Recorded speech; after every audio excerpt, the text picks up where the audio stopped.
3 그리고 4주의 일진사주 명리학 제665강 시작하겠습니다. 오늘은 양력으로 2020년 9월 1일이고요. 음력으로는 2020년 7월 14일입니다. 오늘 명식은 경자년 갑신월 정미 1이 되겠고요. 일진은 정미가 되겠습니다.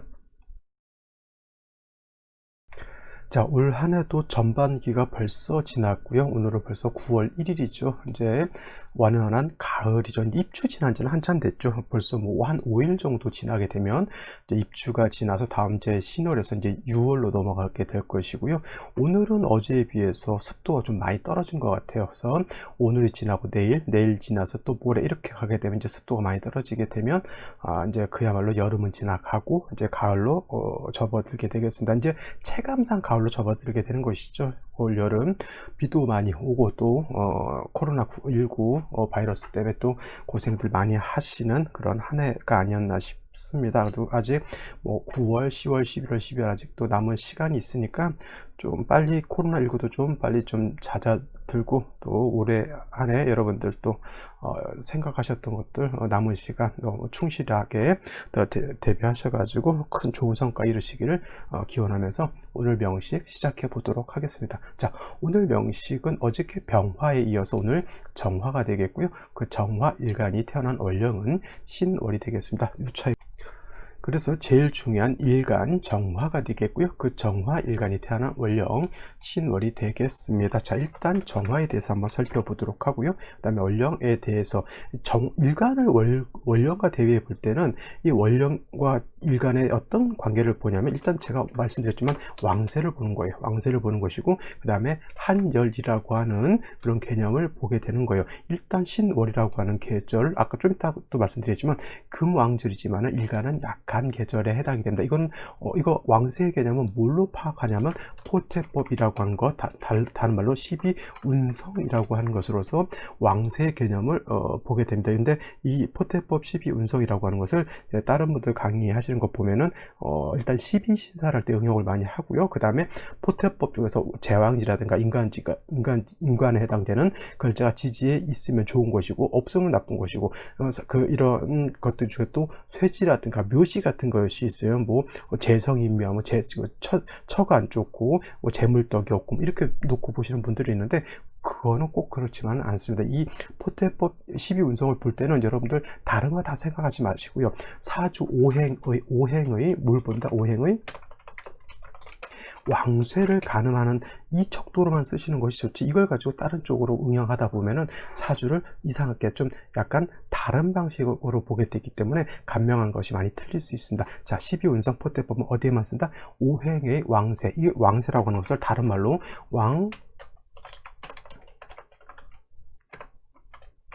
상휴수사라고도 해요. 그래서 뭐 어느 때가 가장 왕하냐. 그래서 오행이 왕할 때는 임관지 제왕지가 왕하고 것이고 그 다음에 어느 때 임관 제왕지가 아니더라도 또 그 오행이 왕할 때가 있죠. 뭐 장생처라든가 아니면 뭐 관대시라든가 이런 것들도 이렇게 오행이 약하지 않죠. 근데 그다음에 휴수사는 휴한 거 그러니까 뭐 약하지도 않고 이렇게 왕하지도 않은 그런 상태. 그 다음에 수사라고 하는 것은 이제 굉장히 그 오행이 약할 때죠. 따지고 보면 절퇴지에 해당되거나 아니면 병사묘지에 해당될 때는 휴수하다라고 이렇게 표현해 버릴 때는 어떻게 됩니까? 그 오행이 약하다라고 하는 뜻이에요. 제일 중요한 것 왕세죠. 제가 카페에서 이제 어떤 분이 질문을 주셨기 때문에 그 사주를 딱 봤을 때 재성인가 관성이 되게 왕했어요. 재살이 왕하면 뭐예요? 재살태왕이라고 제가 말씀을 드리잖아요. 재살태왕 하다라고 하는 뜻은 뭐냐면 제살태왕이죠. 이 제자는 재물을 뜻하면서 재성을 뜻하는 것이고요. 이 살이라고 하는 것은 평관칠살을 말하는 것인데 사주의 제살태왕하다라고 하는 뜻은 뭐냐면 뭐예요? 신약하다라고 하는 뜻이에요. 신약하다. 그래서 이 제살태왕에서 신약하게 되면 중요한 핵심 포인트는 뭐예요? 일간이 약하기 때문에 재성을 감당할 수 없죠. 그러면 내가 돈을 번다라고 하는 뜻이에요? 아니면 돈을 벌지 못한다고 하는 뜻이에요? 벌지 못하거나 오히려 빚을 많이 질 수 있다라고 볼 수도 있는 것이고 또 신약한 중에 칠살만 많게 되면 칠살이라고 하는 것은 내가 감당할 수 있으면 명예가 될 수도 있겠지만 내가 이것을 감당할 수 잡지 못한다라고 하면 오히려 명예의 손상이라든가 질병을 하게 되는 그런 겁니다. 그래서 그 질문 올린 사주 명시를 보고 이 사주가 매우 좀 신약하기 때문에 제사를 감당하기가 좀 어렵을 것이다 이렇게 설명을 드렸는데, 또 다른 분이 또 댓글, 제 글에 대한 반박 댓글을 이렇게 달아놓으신 게 뭐냐면, 신약하다라고 하는 것은 삶에 있어서 좀 스트레스를 많이 받는 것이지 신약하다고 해서 큰 문제될 바 아니다. 또 자기가 아는 사람은 신약한 사람인데 돈도 많이 벌고 명예도 많이 크게 얻은 사람이 있다. 단 그 신약한 사람은 뭐예요? 돈과 명예를 많이 얻었지만 스트레스를 많이 받는다. 이렇게 설명을 하는데, 이거는 좀 말이 안 돼요. 왜냐하면 그 사람이 사주 원국만 놓고 보는 것이 아니라, 사주 이 원국만 놓고 보는 것이 아니라, 사주 원국은 신약해서 재다 신약이 될 수도 있고 신약해서 살중신경도 될 수가 있는데, 만약에 그 사람이 돈을 벌었다 내지는 명예를 얻었다라고 하는 것은 대운이 좋게 흘러간 거예요. 즉 대운에서 약한 일간 자체를 생조 내지는 방신해줘서 그 제사를 내가 감당할 수 있었기 때문에 명예를 얻고 돈을 버는 것이지, 그냥 사주 원국 자체가 신약함으로 끝났는데 그 다음에 대운 자체도 계속 일간을 도와주는 것이 아니라 제살이 왕해지는 운을 갖다라고 하면 이 사람은 오히려 단명할 수도 있는 그런 사주가 될 수 있는 겁니다. 그래서 신약한 것이 문제가 아니다라고 하는 것은, 이건 조금 제가 봤을 때는 납득이 안 되는 겁니다. 일단 일간이 음간이 됐든 양간이 됐든 신약하면 좋지 않아요. 단 양간은 신왕한 것을 요하는 것이고, 음간은 그냥 불약 정도, 너무 왕할 필요는 없습니다. 음간은 그래도 뿌리만 있어도 크게 문제될 바는 아니다. 근데 뭐야, 공이 신약해서 제살이 태양하게 되면, 식상이 많게 되면, 내지는 뭐 이렇게 제살 식재관이 많게 되면 이 사주는 중화를 잃은 사주이기 때문에 좋지 않다. 이런 것을 가늠해 볼 수 있는 게 뭐예요? 바로 보태법 12운성이라고 하는 것이고, 보태법 12운성이라고 하는 것은 오행에 물 본다 왕세, 오행의 왕상휴수사를 보는 것이 바로 이 보태법이다라고 보시면 되겠고요. 그 다음에 원령에서 또 우리가 파악해 볼 수 있는 것은 한열, 차갑고 뜨거운 것. 이 한열이라고 하는 것은 한난 조습이라고 이렇게 표현합니다. 한이라고 하는 것은 얼음이 얼 정도로 굉장히 차가운 것이고요. 따뜻한 것은 굉장히 뜨거운 것이죠. 그 다음에 조는 마른 것이고, 습은 눅눅한 것이죠. 지금 여름이 약간 기온도 높으면서 습도가 많으니까 눅눅하죠. 이런 것이 습에 해당이 되는 것이고, 또 가을 같은 경우에는 우리나라 가을은 좀 약간 건조한 그런 스타일입니다. 그래서 한난조습이라고 하는 것을 보는데, 어떤 또 분이 이거는 제가 그냥 저하고는 관계는 없는 것인데, 어떤 분이 글을 올렸는데 거기다 대고 어떤 분이 댓글을 단 것이 있었어요. 그래서 내가 나 태어난 월이 바로 신월이었는데 그 조후가 필요하지 않습니까? 어떤 분이 질문을 한 것 같아요. 근데 그 사람이 답변하기를, 가을인데, 지금이 가을인데 춥습니까? 이렇게 반문을 하는 거예요. 쉬운 말로 조후 필요 없다라고 하는 것인데, 저는 강조할 때 그랬죠. 한여름에 4월, 5월, 미월 뜨거운 여름에도 사주가 금수가 많아지게 되면 삼복생활이 된다라고 하는 것을 제가 말씀드렸죠. 삼복생활, 한여름에도 한기가 생할 수 있다. 이럴 때는 조를 해야 되는 거예요. 근데 신월, 6월, 술월은 술월 같은 경우에는 해자축월, 겨울은 아니라 하더라도 금왕절, 숙살지기가 있는 때이기 때문에, 이런 경우에는 기본적으로 절대적으로 필요한 건 아니지만 신유술월도 적당히 뭐가 필요하다? 조후는 필요하다라고 봐야 돼요. 단 해자축월처럼 절실하게 필요한 거죠. 해자축월 겨울은 난방이 안 되면 얼어 죽죠. 근데 신유술월은 뭐예요? 난방 안 한다고 해서 얼어 죽고 그러지는 않습니다. 단 감기 걸릴 수 있겠고요. 신유술월에 여러분들 그 썰렁한 기운에 반팔 입고 나간다고 생각해 보세요. 여름은 반팔 입고 나가도 상관이 없습니다. 그죠? 그래도 여름에도요, 여러분들 바닷가 가가지고 비 많이 맞고 계속 물놀이 계속 하다 보면 체온이 떨어지게 되면 저체온적으로 죽을 수도 있어요. 한여름에도 마찬가지로 조후라고 하는 것은 여름에만 필요한 것이 아니고, 조후라고 하는 것은 겨울에만 필요한 것도 아니고, 사시사철 12개월 모두 조후라고 하는 것은 필요한 겁니다. 특히 겨울에는 따뜻하게 해주는 것이 절대적으로 필요한 거고, 사오멸 여름 같은 데는 서늘하게 시원하게 해주는 것이 절대적으로 필요한 것인데, 인묘진일 봄이라든가 신유술 가을이라고 해서 조후가 필요 없는 것이 아니라, 인묘진도 화국이 형성될 수가 있겠고요, 신유술도 수국이 형성된다라고 봤을 때는 그때는 나름대로 조후가 그거에 맞게 필요하다라고 보시면 되겠습니다. 그래서 원령을 기준으로 해서 왕세 한여를 판단한다라고 하는 것 매우 중요한 포인트인데, 많은 사람들이 이거를 대수롭지 않게 배우긴 어디서 배웠을 건데 맨날 신설만 들이다 파다 보니까 이 제일 중요한 이런 것들을 간과하고 보지 않는다라고 하는 것이 문제가 되겠고요. 저한테 강의를 들으시는 분들은 이런 거 제일 중요한 겁니다. 이것이 중요하면서도 가장 기본적이고 기초적인 것이에요. 이거를 버리고 나서 사주를 감명하는 것은 뭐예요? 아무 의미가 없죠. 다 틀릴 수밖에 없는 겁니다. 자, 아시겠죠? 자, 정화라고 하는 거 다시 한번 보면 음화에 해당이 되는 것이고요. 음화인 정화라고 하는 것은 등촉지광 내지는 등촉지화라고 이렇게 표현을 합니다. 어저께 공부했던 거 병화가 있었죠. 병화라고 하는 것은 뭐였습니까? 제가 설명할 때 음화에 대비되는 개념, 이것은 양화가 되겠고요. 양화, 그 다음에 양화는 태양지화라고 본다라고 했습니다. 똑같은 화이기 때문에 성향 자체는 직선적이고 곱고 밝고 맑은 것을 좋아하는 것이 병화든 정화든 똑같이 화이기 때문에 똑같은 성향을 갖지만은 같은 화라 하더라도 병화가 더 밝고 더 강렬하겠죠. 여러분들 이런 경우가 있어요. 저 학교 다닐 때도 A라고 하는 학교에 짱이 있습니다. 그때 당시 우리는 짱이라고 안 하고 대가리라고 이렇게 표현을 했습니다. 그 학교 우두머리. 근데 그 학교 우두머리는 그 학교에서는 일단 우리 우두머리가 되는데 또 옆에 있는 학교 우두머리하고 대가리하고 이렇게 붙으면 또 뭐예요? 한쪽이 더 강할 수도 있죠. 이것이 마찬가지입니다. A라고 하는 학교 짱도 화이고 B라고 하는 학교의 짱도 화죠. 똑같은 예를 들어서 화라고 놓고 봤을 때 두 짱들이 딱 붙어서 한번 맞붙게 되면 A라고 하는 학교의 짱이 이길 수도 있고 B라고 하는 학교의 짱이 이길 수도 있죠. 딱 붙었는데 B라고 하는 애가 이겼다. 그러면 B라고 하는 짱이 병화, 양화가 되는 것이고요. A라고 하는 학교의 짱은 그에 대해서 음화죠. 양이 음보다는 더 강하고 밝고 명랑하다라고 하는 뜻입니다. 같은 화라 하더라도 병화하고 정화의 차이는 그런 곳에 있는 것이고요. 병화는 왕하면 왕할수록 이 병화라고 하는 것은 매우 치열하고 굉장히 염렬하죠. 햇볕이 너무 뜨거울 때는 사람들도 군인들도 야외 활동 같은 거를 하지 않습니다. 특히 뭐 열사병이라든가 이런 것들 걸리게 되면 사람이 죽을 수도 있죠. 체온이 어느 정도 336.5도인가요? 일정하게 유지를 해야 되는데 체온 자체가 계속 올라가는데 식혀주지 못한다라고 하면 사람도 동물도 식물도 살 수가 없는 것이죠. 그래서 화라고 하는 것은 너무 치열해지면 너무 뜨겁게 되면 안 되기 때문에 병화라고 하는 것은 임수라고 하는 통제 장치로서 그 병화를 갖다가 통제하는 것이 필요하겠고요.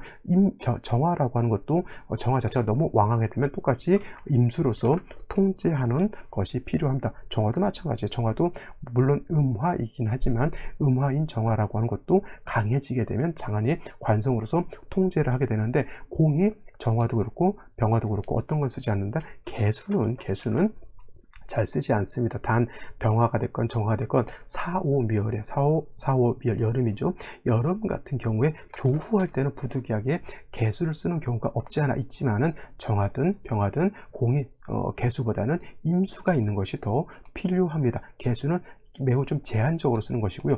경우에 따라서 이렇게 생각하시는 분들도 있을 것 같아요. 병화라고 하는 것은 양화이고 개수라고 하는 것은 정관이니까 병화는 임수 칠사를 보는 것보다는 개수 정관 보는 것이 더 좋지 않을까 이렇게 보시는 분들도 있는데 이거는 그렇지 않고요. 이 병화라고 하는 것은 임수로서 통제하는 것이고요. 또 달리 설명하게 되면 임수로서 병화를 갖다가 수보양광해서 병화를 더 돋보이게 해주는 그런 역할을 하는 것인데 개수라고 하는 것은 병화를 갖다가 돋보이게 하는 것이 아니라 병화의 빛을 오히려 개수라고 하는 것은 운무와 같기 때문에 개수는 병화의 빛을 오히려 가린다. 운무라고 하는 것이 뭐예요? 구름 문자에다가 안개죠. 안개. 구름에다가 무자는 이제 안개 무자를 이렇게 써서 운무라고 하는 것은 구름과 안개죠. 여러분들 구름 끼거나 안개가 끼게 되면 빛이 가리게 되죠. 그래서 운전하시는 분들도 안개 등을 별도로 켜서 내 그 위치를 좀 알려줘야지만 서로 접촉사고가 나지 않을 수 있습니다. 그죠? 그래서 병화라고 하는 것도 개수를 썩 그렇게 좋아하진 않고요. 특히 정화 같은 경우에는 개수를 보게 되면 병화 입장에서 정관이지만은 정화 입장에서 개수라고 하는 건 뭐예요? 이건 칠살에 해당이 되기 때문에 이거 비유를 하자면 촛불을 켜놨는데 개수를 보면 비 오는 거하고 똑같습니다. 그래서 만약에 정화가 개수를 봤다라고 할 때는 반드시 간목이라고 하는 것이 있어서 수생목 목생화에서 살인상생해주는 그런 국세가 된다라고 하면 살인상생이라고 하죠. 그래서 이렇게 되면 뭐 개수가 있어도 크게 문제될 바는 아닌데, 천간에 개수가 있는데 아무것도 없다. 이거는 바로 정화가 개수에 의해서 파극을 당할 수 있는 그런 국세가 된다라고 보실 수가 있겠습니다. 정화라고 하는 것은 기본적으로 간목이 있어서 정화를 생주해 주는 것이 절대적으로 필요하다라고 제가 강조 말씀을 드렸고요. 또 정화라고 하는 것은 4월, 5월에 태어나게 되면 일간이 왕하다 하더라도 간목 하나 정도 내지는 지지로 어떤 글자 인목 하나 정도는 있는 것이 더 좋습니다. 이거는 정화의 특성상 정화라고 하는 것은 뭐가 필요하다? 나를 생주해주는 연료, 모닥불은 장작이 필요한 것이고요. 전기불은 전기가 들어와야 하는 것과 마찬가지로 정화는 간목이 있어 주어야지만 정화의 불꽃을 더 오래 지속적으로 살릴 수가 있다, 이렇게 보시는 겁니다. 자, 여기까지 정화에 대해서 설명드렸고요. 자, 신월 월령에 대해서 한번 살펴보도록 하겠습니다.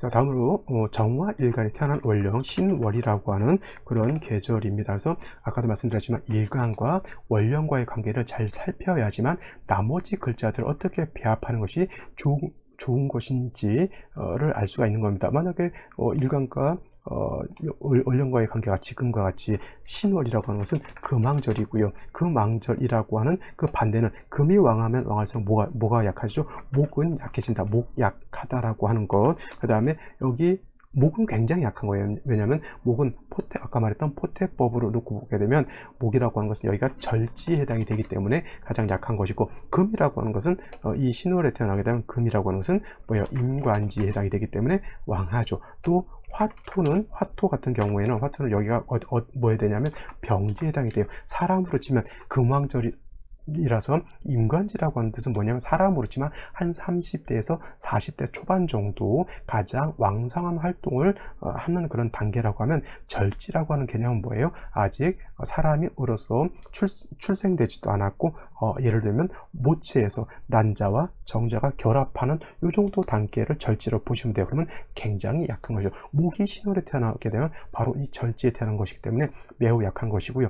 병지라고 하는 것은 화토가 신월에 태어나게 되면 병지라고 하는 것은 사람으로 듣고 보면 뭐에 되냐면 나이가 한 60대 정도, 50대 후반에서 60대 정도 되는 때를 생각하시면 돼요. 그래서 임관재앙지를 지나게 되면 사람이 점점 이제 노쇠해지게 되고 힘도 떨어지게 되고 기력도 약해지게 되고 그 다음에 정신력도 조금씩 약해지죠. 그래서 이 병지라고 하는 것은 사람이 가장 왕성한 단계에 40대를 지나서 50대에서 이제 60대 이렇게 넘어가는 그런 단계라고 생각하시면 됩니다. 그래서 화토라고 하는 것이 병지이기 때문에 약하더라도 아직은 4, 5, 미월에 그 왕한 기운은 아직은 조금 남아있다 하더라도 그 기세가 어떻게 돼요? 매우 떨어지고 있다라고 보시면 되는 겁니다. 그래서 병화가 됐건 정화가 됐건 신월에 태어나게 되게 되면 병지에 태어난 것이 되기 때문에 일간 자체는 그렇게 왕하지 못하는데, 반대로 금은 임관지에 해당이 되기 때문에 매우 왕하죠. 이건 뭐예요?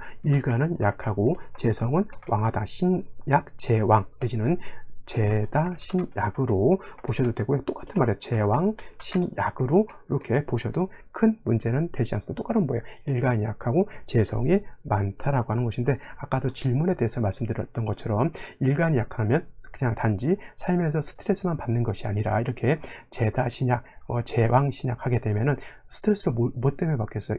이런 사람들은 돈 때문에 많이 받겠죠. 돈을 많이 벌어야 되는데 돈을 많이 못 버는 것이죠. 또 단식 판단으로 월령이 금이 왕하니까 사주에 재물이 많다, 이렇게 단식적으로 판단하게 되는데, 그것도 어떤 경우에 돈을 버냐면 신왕, 제왕 했을 때는 돈을 많이 버는 것이지, 제다 신약은 돈을 버는 것이 아니라 오히려 빚쟁이가 될 수 있다라고 하는 이런 뉘앙스를 가지고 있습니다. 내가 왕해야 돈을 버는 것이고요. 내가 약한데 재성만 많다. 그럼 재물에 대한 욕심은 많지만 내가 약하기 때문에 그 재물을 다 내 것으로 만들 수 없죠. 욕심만 있습니다. 재물에 대한 욕심은 많은데 일하기 싫어요. 근데 그 욕심을 채우고 싶어 뭐합니까? 도적질을 하거나 강도짓을 하거나 아니면 사람을 사기치거나. 그래서 제다 신약한 사람들이 경제범죄들이 많은 이유가 바로 그런 때에 있는 겁니다.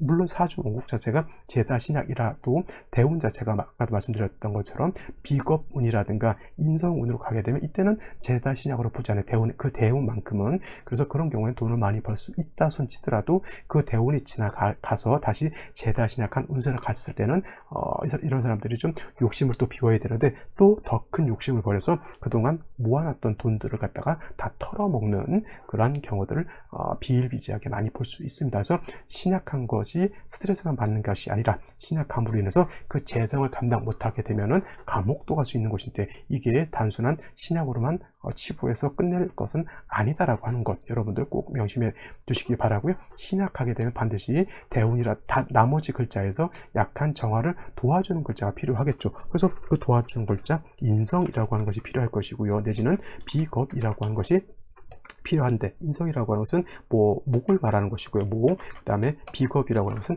화를 의미할 겁니다. 근데 인성 중에서도 정인이라고 하는 것, 그 다음에 편인이라고 하는 것이 있겠고요. 정인은 간목 내지는 지지로 인목이 정인, 그 다음에 편인은 을목 내지는 그 다음에 지지로 묘목이라고 하는 것인데 정화가 필요로 하는 목은 간목, 인목과 같은 정인을 필요로 하는 것이고 승목인 을목이라든가 묘목은 있다 하더라도 오히려 정화를 꺼뜨릴 수 있습니다. 승목은 목을 생각하기가 좀 어렵겠죠. 그 다음에 비견겁제 화가 있다라고 하는 것은 천간으로 병정화라든가 내지는 지지로 사우화가를 의미하는 것인데 천간으로 병정화가 있다 하더라도 지지에 뿌리가 없으면 병정화는 의미가 없는 것이고요. 정화가 비견겁제를 봐서 좋다라고 하는 것은 최소한 지지에서 4화 내지는 5화를 보고 정화 자체가 지지로 뿌리를 얻는 것이 더 중요하다라고 볼 수가 있겠습니다. 이렇게 되면 사주 원국에서 재성이 왕하다 하더라도 정화 자체가 이 재성을 감당할 수가 있겠죠. 원국에서 신왕재형이 되면 이 사주는 그야말로 돈을 벌 수 있는 그런 사주, 사업을 할 수 있는 그런 사주가 될 수 있겠고요. 재능도 있는 그런 사주가 되는데 만약에 정화 신을 들었는데 이 갑인목이라든가 사후화 등이 없어서 사후화 등이 없고 오히려 반대로 다시 재살이 왕해지게 되면 이거는 뭐예요? 전문 용어로 쪽박사주다 이렇게 볼 수가 있겠죠. 쪽박 알죠? 이 쪽박도 온전한 쪽박이 아니라 어떤 거 깨진 쪽박이라고 하는 거 꼭 명심해 두시기 바랍니다. 그래서 허울은 멀쩡한데 허언을 많이 하고 뭐예요? 허풍을 많이 떨고 폼생폼사이면서 뭐라 그럴까? 놀기만 좋아하는 그런 사주가 바로 뭐예요? 재다 신약한 그런 사주이다라고 보시면 되겠습니다. 자, 여기까지 설명을 드리고요. 오늘의 명식과 생시 알아보도록 하죠. 자, 오늘의 명식 살펴보도록 하겠습니다. 일간은 정화가 되겠고요. 그 정화 일간이 태어난 월령 신월이 되겠습니다. 그래서 사주의 격국을 한번 본다라고 하면 격국이죠. 격국을 본다라고 하면 정화라고 하는 것은 음화가 되겠고요. 그 다음에 월령 신월이라고 하는 것은 재성인데 얘는 음에 해당이 되고 얘는 양이죠. 음 대 양 대 음은 뭐죠? 재성인데 이건 정제가 되겠고 정제 격 이렇게 놓고 보시면 되는데 중요한 건 월령을 놓고 봤을 때 월령은 금이 왕절임에도 금왕절임에 반해서 일간 정화는 약하다. 그래서 아까 말씀드렸던 것처럼 신약 뭐예요? 재왕한 사주 내지는 재다 약한 사주가 될 수 있는 이것이 다시 한번 정제격인데 신약 제왕 재다 신약이다 확정이 아니라 신약 제왕 내지는 재다 신약할 수 있는 뉘앙스가 있다라고 이렇게 말씀을 드리는 것이고요. 다른 글자들에서 인비를 많이 보게 되면 재다 신약이 아니라 이거는 신왕제왕으로 바뀌게 되는 것이고 근데 그렇지 않고 다시 재살을 많이 보게 되면 이때는 재다 신약 내지는 더 심하면 재살 태왕도 될 수 있는 그런 사주입니다. 그래서 이렇게 되게 되면 아까도 말씀드렸지만 인성이라고 하는 글자 내지는 비겁이라고 하는 글자가 있어서 약한 정화를 도와주는 것이 가장 급선무이다라고 보게 되는데 그러면 선생님 인성이 더 좋을까요? 비견겁제가 더 좋을까요? 라고 말씀을 하신다면 질문을 하신다면 아까 말씀드렸죠. 정화의 특성은 일간이 왕하더라도 뭐가 필요하다? 인성인 간목이라든가 하다못해 인목 같은 것이 하나쯤은 필요하다라고 말씀드렸기 때문에 이렇게 일간 약할 때 병화가 아닌 정화라고 하면 인성이 먼저 한 점 정도 있은 연후에 비경겁제를 보는 것이 더 좋지 않을까 이렇게 생각을 하죠. 그래서 가장 중요한 것은 감목 같은 것, 뿌리 있는 감목 같은 것 정도 하나 있어서 정화를 생조해 주는 것이 필요하다라고 이렇게 볼 수가 있겠죠. 연간을 보게 되면 올해가 경자년에 해당이 됩니다. 그래서 신중에 있는 경금이 투출했기 때문에 완연한 정색격인데 일간이 아직 뭐예요? 이렇게만 놓고 봤을 때 일간은 아직 뿌리가 없습니다. 제다신, 이건 거의 뭐 신약 제왕 되시는 제다신약으로 거의 뿌리를 굳혀가고 있는 중에 연지에서 자수죠. 자수를 봤어. 그래서 신자수국하게 되면 수가 왕해지게 되면 이거는 뭐예요? 관성이 왕해지게 되죠. 그러니까 제다신약이 아니라 이거는 제살태왕 쪽으로 사주국세가 바뀌고 있다라고 보시면 되겠습니다. 제다신약이 됐든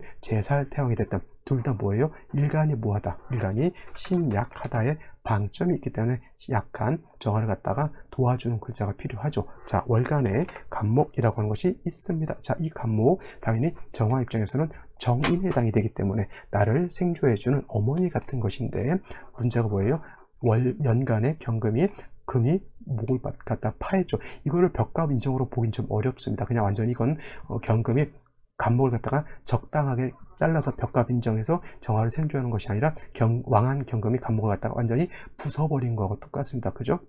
그러면 이 간목은 정화를 생조해 주기가 좀 어렵다. 간목이 이렇게 있었을 때는 문제가 되지 않죠. 이거는 벽갑 인정이 된다라고 볼 수 있겠지만 이렇게 같이 붙어 있게 되면 이거는 완전히 파극돼서 없어진 거하고 똑같습니다. 그러면 인성이 있는데 이렇게 파극당하게 되면 어떻게 돼요? 이 인성은 없는 것 같죠. 진짜로 어머니가 있는데 어머니하고 나하고 인연이 박하다라고 하는 것을 말할 수도 있다라고 하는 겁니다. 자, 부모 덕이 박한 경우는 여러 가지가 있는데 이거는 여러분들이 어떤 경우가 이 부모 덕이 없는지 한번 한번 살펴보시면 좋겠고요. 일지를 보게 되면 미토라고 하는 것이 있습니다. 그래서 정미일주죠. 자, 정화가 미를 보게 되면 통근할 수 있습니다. 정화가 통근할 수 있는 것, 인목에 통근할 수 있겠고요. 그 다음에 술토, 미토, 그 다음에 사화, 오화 등에 통근할 수 있습니다. 단 인목이라든가 사화, 오화는 정화가 통근하는 게 굉장히 좋아요. 근데 술중의 정화라든가 위중 정화 같은 경우는 통근을 한다 하더라도 오히려 술토가 정화의 기운을 빼가고 미토가 정화의 기운을 빼가는 것이 오히려 더 크죠. 쉬운 말로 누군가가 나한테 1,000원을 주고 나서 나한테 10,000원을 뺏어가는 거 똑같습니다. 이런 국세가 바로 그런 거죠. 통근해서 좋을 줄 알았더니 오히려 나의 기운을 더 많이 뺏어간다라고 보시면 되겠습니다. 그러면 이 3주까지만 놓고 봤을 때 일간이 왕합니까? 약합니까? 약하죠. 약한 중에 제살만 왕한 사주이고요. 어차피 토라고 하는 것은 금을 생겨주는 역할을 하기 때문에 내가 통근을 조금 했는데 나의 기운을 몽창 빼가서 그 나의 기운을 갖다 뭐한다? 금을 생겨줘서 더 사주를 한습하게 만든다. 이렇게 사주를 분석하면 되겠습니다. 그러면 생신은 반드시 목이라든가 화의 기운을 보는 것이 필요하다라고 결론을 내릴 수가 있겠고, 생신을 한번 살펴보는 것이 필요하겠죠. 자, 생시를 한번 살펴본다라고 하면 일단 보지 말아야 할 생시 찍어 볼게요. 경자시, 신축시 좋지 못합니다. 선생님, 축토요? 당연하죠. 축미충에다가 재성만 왕해지고 일간 자체를 도와주는 글자가 아무것도 없습니다. 제가 생시는 뭘 봐야 되나 했죠? 목이라든가 화를 봐야 되는데 경자신축 목화가 전혀 없고요. 그 다음에 정미 화가 있다 하더라도 요건 좀 약한, 요건 잠깐 보류해 놓는다 치더라도, 그 다음에 무신, 기우, 경술신에 이거 다 좋지 못한 생시가 되겠습니다. 한다라고 이런 생시가 왔을 때는 정화가 뿌리들 것이 매우 미약하죠. 물론 이제 경술시 술중 정화, 미중정화 통과한다 하더라도 아까 말씀드렸죠. 100원 주고 1,000원 뺏어가는 그런 역할이 되기 때문에 결국은 정화가 약합니다. 매우 극신약한 사주가 되겠죠. 이런 경자신축, 무신기유, 경술신 이렇게 태어난다 하더라도 운세가 목화운으로 가면 그나마 좀 버틸 여력이라도 생기지만 이 사주가 다시 금순으로 가게 되면 매우 좋지 못한 것이 되겠습니다. 이 중에서 그나마 괜찮은 생신은 제가 봤을 때는 요 을사시, 병호시 정도로 볼 수가 있겠어요. 대표적으로 병호시를 한번 본다라고 하면 이렇게 되면은, 자, 오미가 합해서 오미 합화가 되죠. 이건 지지 육합을 말하는 겁니다.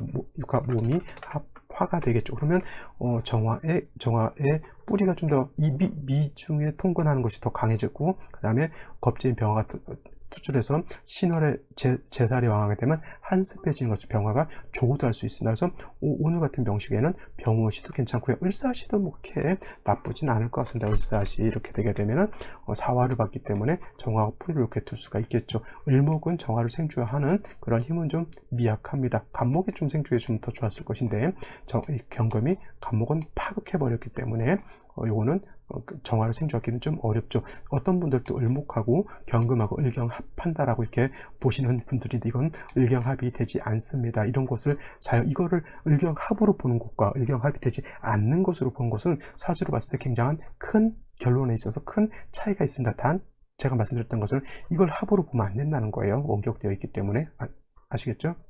그다음 뭐 갑진시도 크게 간목이 투출되어 있기 때문에 이런 것들도 이 간목은 괜찮지만은 어차피 진토라고 하는 것은 정화의 기운을 빼서 금을 생주해주는 역할밖에 안 되죠. 그러니까 갑진시가 되더라도 운세는 어디로 가야 된다? 목화운으로 가야지만 발전할 수 있다. 여러분들 대운이라고 하는 거 굉장히 중요한 거예요. 대운을 안 보고 어떤 분 강의하는 거 보면 금묘화실이라서 뭐 연주 가지고 연주월주 일주 시주만 가지고 기lum을 판단하는데 이거 다 낭설입니다. 낭설. 그 제가 저번에도 말씀드렸지만 초년운으로 보려면 그 사람 대운의 초년 운세를 보는 것이 좋고요. 중년운, 장년운, 말년운 이렇게 20년씩 끊어서 보는 것이 더 정확한 것이지 연주를 가지고 초년, 월주를 가지고 중년, 장년, 말년 이렇게 보는 거 소가 뒷걸음질 쳐서 쥐는 잡을 수 있을지언정거는 그냥 어쩌다 그냥 맞춘 것이지 그게 제대로 된 어떤 이론을 통해서 확립된 것은 아니다 이렇게 보시면 되겠습니다. 그래서 오늘 같은 명식은 이민시 같은 경우도 저는 시지 인목을 봤기 때문에 이거는 괜찮다 보더라도 시간에 신월에 신장 합해서 임수 투출하게 되면 아무리 정관이라 하더라도 정화가 임수에 의해서 불이 꺼질 수도 있기 때문에 이런 경우도 계묘시도 마찬가지로 결코 녹록지 않은 그런 생시라고 볼 수가 있겠습니다. 그러니까 무난한 생시, 갑진, 을사, 병호 이 정도 생시에서 시를 고르고 운세는 어디로 가야 된다? 자, 목화운으로 가는 것이 필요하다 이렇게 정리를 해볼 수가 있겠습니다. 자, 오늘은 여기까지 설명드리고요. 저는 내일 또 찾아뵙도록 하겠습니다. 감사합니다.